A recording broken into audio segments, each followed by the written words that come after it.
Hi everyone, welcome to part 2. Now, in this position, put yourself in white shoes. You're playing someone over 200 points lower, it's their debut as well, and you're a pawn down and getting absolutely positionally crushed. So, I think his opponent decided for desperate measures and lashed out with bishop takes c4 check, question mark, exclamation mark. It's kind of really ought to work because white's getting 2 pawns for the piece, but he's already a pawn behind. And there isn't really any chances like white's knight's in g1. It's not really going to do anything for a while. White's rooks aren't aggressively placed. You just got desperate, to be honest. And in fact, it isn't really going to do much. So if it takes, queen takes, king h8, queen g6. So white gets his queen aggressively placed, threatening the bishop. But here black plays queen h7. Which attempts to get the queens off and provokes white into simplifying a bit with rook takes c6, bishop takes c6, and now bishop g5 check,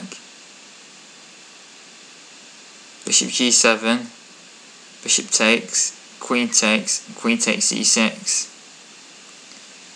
And now white's got a pawn for the exchange, but white's king's even weaker than black's in this position. In fact, black can get a dangerous counter-attack now with rook c8.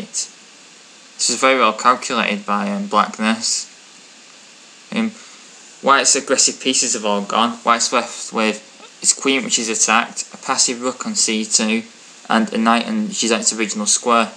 And white's king's very, very loose.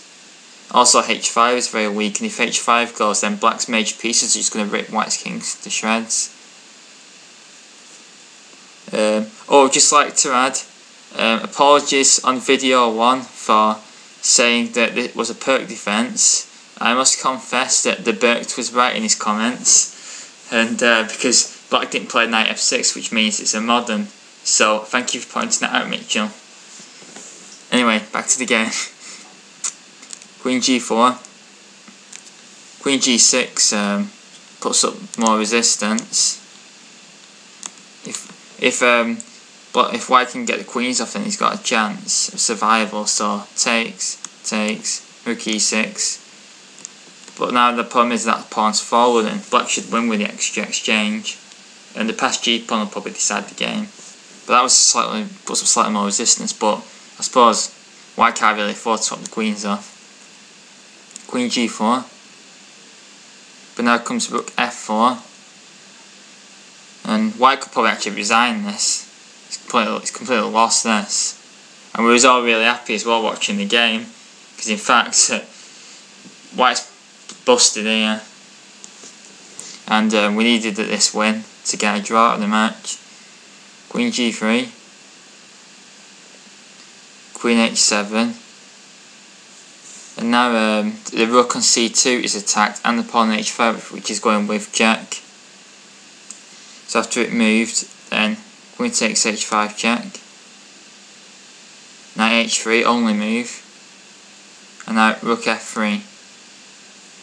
This is a killer move, this, because white's reply of queen g4 is forced. However, if we go back, there is a much more crushing move. Rook f3 does win, but rook h4 is a lot more crushing. What does white do here? There's just nothing that can be done. Say, something like, g4's coming. White's just resigned this. The advantage is nearly 10 pawns. White's just busted. There's just no defence here. But rook f3 is sufficient because queen g4 is forced. The queen's come off, and now rook e2 check. Rook g2 takes, rook takes c3. And now black's the exchange and a pawn up. And in fact white actually resigned here, because what might follow is knight takes g5, check, king f1, rook takes a2. And now white's knight and 2 pawns have got no chance against the rook and 3 pawns. This is just a matter of techniqueness. So after rook takes c3, white had enough, and we got an incredible draw to the match, which we should have been hammered in. Anyway, thank you for watching this video. I'm hoping to do some more vids again soon, and see you on YouTube. Thanks very much.